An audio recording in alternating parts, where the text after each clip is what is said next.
Hello बच्चों, कैसे हैं आप लोग। तो डिग्री ऑफ पॉलिनोमियल क्या होता है यह सीखते हैं हम लोग। तो देखिए, degree of polynomial px is equal to, अगर 3x की पावर 4 माइनस 9x की पावर 3 प्लस 4x प्लस 7 ये लिखा हुआ है। तो डिग्री ऑफ पॉलिनोमियल का मतलब होता है मैक्सिमम पावर ऑफ x, ठीक है, ऑफ px।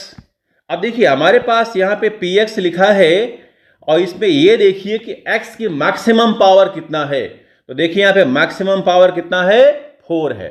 तो यहां पे कितना हो गया, 4। तो डिग्री ऑफ पॉलिनोमियल क्या हुआ कि किसी भी पॉलिनोमियल में जो मैक्सिमम पावर ऑफ वेरिएबल होता है, और वेरिएबल x हो सकता है, y हो सकता है, t हो सकता है, z भी हो सकता है, तो जो भी मैक्सिमम पावर होगा वही उसकी डिग्री कहलाएगा। ठीक।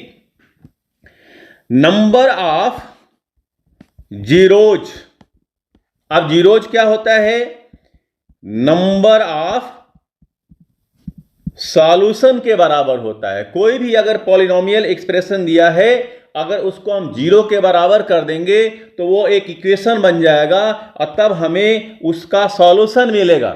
और जितने नंबर ऑफ सॉल्यूशन होंगे उसी को हम लोग नंबर ऑफ जीरोज कहेंगे या उसी को नंबर ऑफ डिग्री कहेंगे। ठीक है, तो ये तीन बातें ध्यान रखेंगे, नंबर ऑफ जीरोज कहें या नंबर ऑफ सॉल्यूशन कहें या नंबर ऑफ डिग्री कहें, एक ही बात है। तो देखिए जरा, यहां पे अगर हम लीनियर इक्वेशन की बात करेंगे तो इसकी डिग्री 1 होगा, मतलब कि मैक्सिमम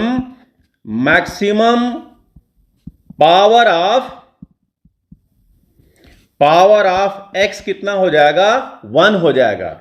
यानी कि अगर हम px is equal to x minus 3 कह दे तो देखिए यहां पे x की पावर कितना है, यहां पे 1 है, यानी कि इसकी डिग्री कितनी हो गई, 1 हो गई। तो इसके नंबर ऑफ सॉल्यूशन कितने होंगे, 1 होंगे, यानी कि नंबर ऑफ जीरोज कितने होंगे, 1 होंगे। यानी कि अगर हम px को 0 लिख दें तो x minus 3 is equal to 0, यानी कि x की वैल्यू 3। देखिए एक सॉल्यूशन मिला कि नहीं मिला। इसी तरीके से अगर हम px की value x square minus 5x plus 6 लिख दें, ठीक है, तो देखिए इसमें कितने पावर हैं, यहां पे पावर 2 है, यानी कि इसकी डिग्री कितनी हो गई, 2 हो गई। यानी कि नंबर ऑफ जीरोज कितने होंगे, 2 होंगे, यानी कि नंबर ऑफ सॉल्यूशन कितने होंगे, 2 होंगे। तो कैसे होंगे, आइए चेक कर लेते हैं। तो यहां पे x square minus 5x plus 6 को क्या लिख पाएंगे, 3 इंटू 2 लिख पाएंगे। यहां पे प्लस का साइन है, तो प्लस का साइन है इसलिए हम लोग स्प्लिटिंग मिडिल टर्म से इस 5 को 3 प्लस 2 यानी कि हम 5 कह सकते हैं। तो ये हो जाएगा x square minus 3x plus 2x plus 6 is equal to 0, यानी कि x square minus 3x minus 2x plus 6 is equal to 0। यहां से अगर हम x बाहर निकाल लें तो x माइनस 3, यहां से हम 2 कॉमन निकाल लें तो 2x minus 3 is equal to 0। अब हम x माइनस 3 अगर बाहर निकाल लें तो ये हो जाएगा x minus 2 is equal to 0, या x minus 3 is equal to 0, x minus 2 is equal to 0, यानी कि x इज इक्वल टू 3 और x इज इक्वल टू 2, यानी कि x की हमें 2 वैल्यूज मिला, एक 3 मिल गया और एक 2 मिल गया। तो नंबर ऑफ जीरोज कितने हो गए, 2 हो गए, यानी कि नंबर ऑफ सॉल्यूशन कितना हो गया, 2 हो गया। कब, जब इसकी डिग्री 2 था, यानी मैक्सिमम पावर ऑफ x कितना था, 2 था।